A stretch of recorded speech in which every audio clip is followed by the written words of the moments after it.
Welcome to part 3 of reading Fazbear Frights Step Closer. Fazbear Frights Book 4, Story 1, I believe. So, yeah, let's get straight to it. I'll read the sentence that ended the last thing. You know what? No, I don't need to. All you need to know is that Pete is, headed home from school or something now. When Pete checked his phone, he saw he had a new text from his mother. Then he rubbed his hand over his face. What now? Couldn't he get through one day without her asking to do something? Yeah, he loved his mom, but now that she didn't have his dad to help her, Pete wasn't always on call. She better not ask him to take care of Chuck again. He wouldn't do it. He'd say, "Nope, sorry, I'm sick." He clicked on a text. "Hi, Pete. After school, could you swing by the butcher's and pick up my order of pork chops?" The butcher's. I wonder what's gonna happen there. He's gonna, endanger his eye or his arm again, isn't he? Maybe he's, cursed because of Foxy. He's gonna end up losing his eyes and arm in some horrible accident. He responded flatly, "Fine." He's probably gonna, get killed by Foxy or something. She responded, "Thank you," heart emoji. Pete pumped a wad of watermelon gum in his mouth. He seems to eat watermelon gum a lot. Huh. That might be important. In these books, tiny little details like that are usually quite important. The 3 mentions of this gum. There's him chewing it at the pizzeria. He swallows it when he sees Foxy and he's scared. And now he has it again. Okay. Watermelon gum. I'll keep my eye on that in future stuff. Gum in his mouth and set off walking to the butcher's shop, which was a couple of blocks out his way. He wanted to get his license, driver's license, I'm assuming. And that was the plan 6 months ago, before the divorce. I thought he was going to say before the quarantine. No. But no, they're not going to reference it. Anyway, but now everyone seemed to have forgotten he finally arrived at Barney's butcher shop during the lull. Does that say the lull? During a lull? Lull. Okay, I don't know what that's supposed to mean. No cars were parked in front, which was perfect because he couldn't get the order and get out fast. Pete pushed through the glass door, and no one was even behind the counter. Sale prices were posted on the glass, and some old rock music was playing in the back. Kinda like that old classic rock. Anyway, he walked to display the case of raw meats, scanning left, then scanning right. He's a robot who's scanning left, then scanning right. Anyway, nah, he's not a robot, unless he is. That wouldn't be the first time this franchise has done that. Hello? Hello? He called out. Yo, I got an order to pick up. He said yo. I thought I was the only one who still said yo in 2021. I mean, this book came out in 2020. There wasn't a bell to ring, so he stood around for a minute waiting for someone to help him. When no one came, he'd about had it. He knocked the glass counter a couple of times. Hello. Finally, he took matters into his own hands, walking behind the display case. Is anyone out? No, not anyone out there, sorry. Hey, is anyone here or what? The other side of the case was just a long butcher's table with watery red liquid on it. Watery red liquid. I doubt it's blood. Like, yeah, I know what butcher shops are like, but I doubt it's blood. Anyway, continuing. Maybe it is blood. No one knows. With watery red liquid. Where's that? Hello, funny. Red liquid on it. The overpowering scent of meat and blood made his guts swish. Swish. Strange verb. Swish around again. The gum in his mouth turned sour. Fourth mention of the dumb, or not the dumb. I'm sure watermelon gum tastes delicious, but fourth mention of it. He put his hands on his stomach as if to ease it. I will not blow chunks. I will not blow chunks. I will not blow chunks. Chunks, he thought. He looked around to distract himself, but all he saw were pictures of butchered animals. Pictures of butchered animals. Like, I take a picture of butchered animal, yeah. Anyway, when he craned his head in another direction, he was surrounded by rows of lethal-looking knives, cleavers, hanging from above his head. A new wave of... Sorry, I'm tired. A new wave of dizziness washed over him. He set his hand out for balance on the butcher's table, felt watery liquid on his fingertips, and broke out cold sweat. Wham! Wham! Anyway, a huge meat cleaver slammed down on the wood, barely missing his wrist. Pete shot backward, protecting his hand against his chest, knocking into a display case with his pack. He gazed at the meat cleaver in embankment on the way. The handle vibrated, and the air forced as if the force had been incredibly strong. In this one, the force is strong. I'm just kidding. His gaze whipped up towards the hanging tools. One empty hook.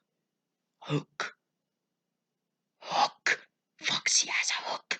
He has a hook. Oh my god. Hook. Hook. I'm just kidding. Captain Hook. Anyway, one hook swaying slowly. The meat cleaver had fallen from the hook. Fallen? He didn't see how something could fall so forcefully on its own. But what else could have happened? Hey, what are you doing back here? A stocky older man wearing a bloody apron wrapped in an area, wiping his hands with a towel. Employees only. Can't you read the signs? Pete pointed to the cleavers. Aye. Nah. Nah, you can't be playing with my knives. You're trying to get me in trouble, kid. Health...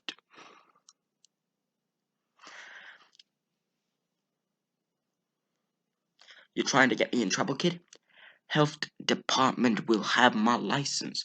I spit it out. What's the matter? I didn't touch anything. It just fell. Fell. Okay, no. It just fell. The old man narrowed his eyes. No way these knives could fall off the hooks, kid. If that were the case, I'd be missing a lot more fingers than the ones I already cut off. The old man raised his left hand to show his missing pinky and ring finger that with its top looped off. Eesh. The skin looked smooth on the two oddly shaped finger stumps. When Pete started to shake, the man laughed. Scared? Never seen someone who's missing fingers before? Well, keep your fingers and hands away from sharp objects, kid. You should, and you should just be fine. Maybe, he cracked up again. Pete swallowed hard. Just here to pick up on.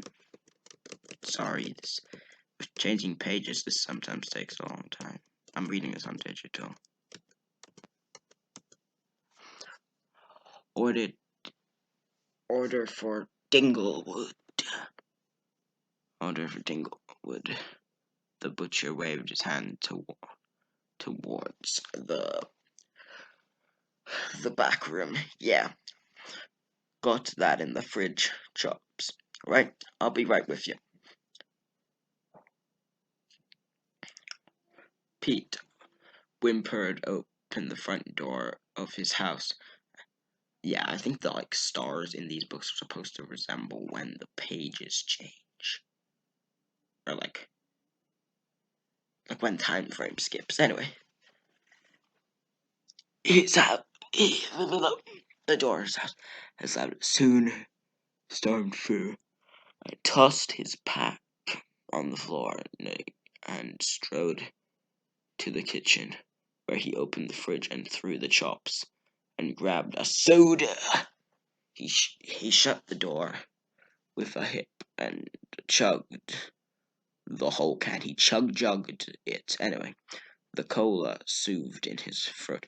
Cola. Anyway, and the sweetness calmed him a little. What a freaky day. He took off his cap and ran his hands over his head. I'll be back after a little cut. This is tiring. I'm only halfway done of this part, but oof, I'm tired. Back after taking a small break, or I say small, but it was quite a long break. Anyway, what a freaky day. He took off his cap and put his hand over his head. He just needed to eat, rest, forget about everything else. No more crazy dreams or weird kids with scalpels, and definitely no more butcher shops. His mom was going to have to pick up her own meat. Was going to have to pick up meat herself from now on. He glanced out the kitchen window when he heard the backyard gate creak open. Chuck pushed his bike and leaned it on the side of the house before coming through the side door. Yeah, I'm still tired, but I have to get this done. I still have 8 minutes of this. The side door. Pete felt his irritation bubble up.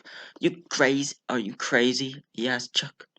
If Mom finds out you biked to school, somebody hogged the bathroom for this morning. I was late for the bus, and I didn't pick you up. I'm busted. I won't tell. Yeah, right. You always snitch. Chuck rolled his eyes. I didn't tell her about you forcing me into the maintenance room, did I? Not yet. But I saw how you wanted to tell her last night dinner.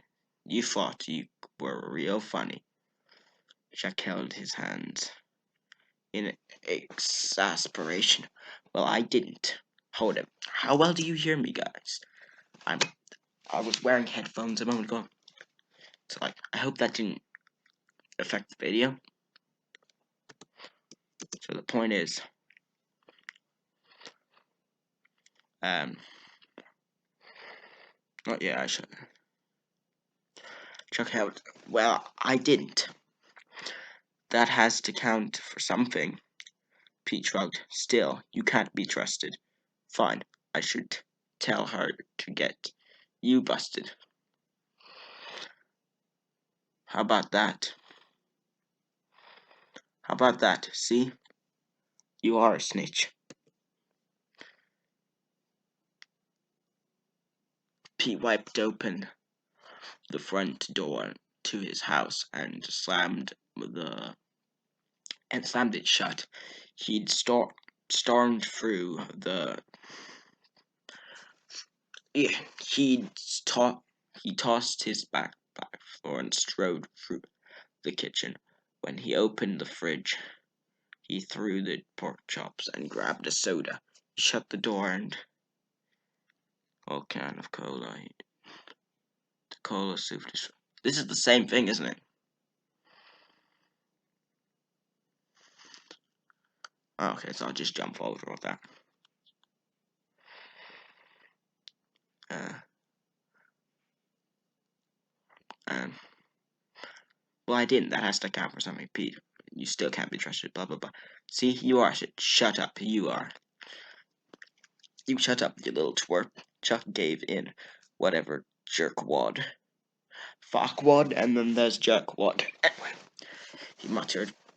He grabbed a loaf of bread from the bread box, and then peanut butter from the pantry, and then jelly from the fridge, and pulled the butter knife drawer and started to make himself a sandwich. This dude is me. That's exactly what I do. Chuck is me.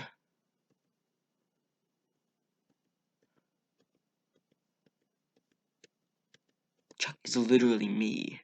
Anyway, when he saw Pete eyeing his sandwich, he lifted his eyebrow. What? You want one?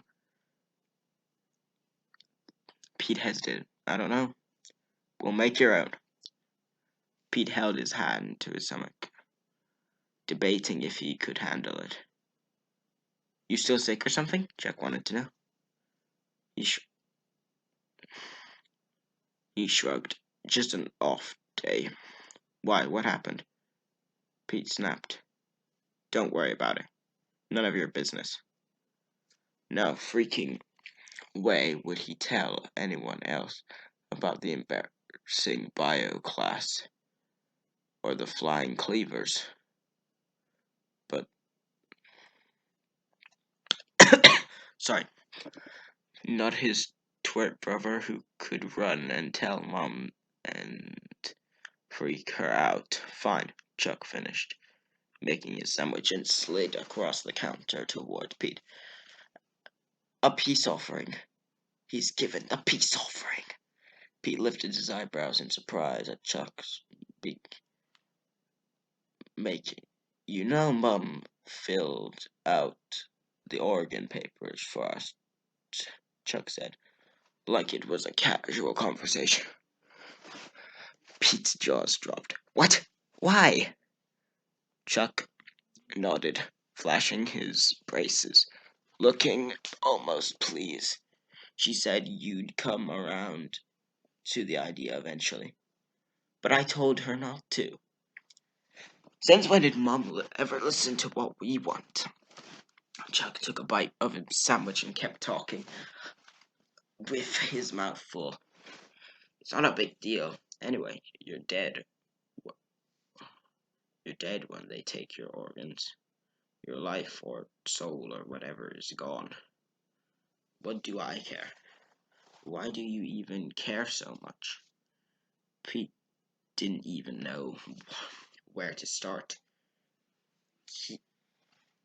Here he was trying to save his body parts all day long, and his mom was trying to give them away. It's just a stupid idea. Chuck gave him the curious look. Wait, you're scared, aren't you? No, shut up. I I looked it up. You want to know how they cut into you and take your organs? It's so cool. They split you open like a Y incision. Then your guts are hanging out, and they remove everything.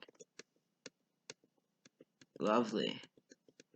Yippee yahoo! We got our Fazbear Frights brutal explanation, piece by piece. He made a face with his eye rolled back and his tongue sticking out, intensifying his. Your intestines are super long, right? They just pull them out like a long rope of link sausage. Chuck made a motion with his hand like he was pulling a long piece of rope out of his stomach. I said shut up. Pete grabbed his sandwich and fled to his room. Alright.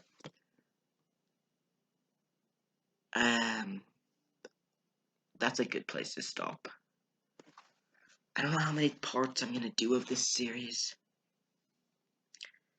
But I'm thinking I'm maybe gonna start reading a second book now. I feel like I'm gonna start tackling more than one Fazbear Frights book at once, so I don't get bored. I'm gonna have Step Closer and The New Kid and like a ton of other stuff. There's gonna be a lot. I think what I'm gonna handle next.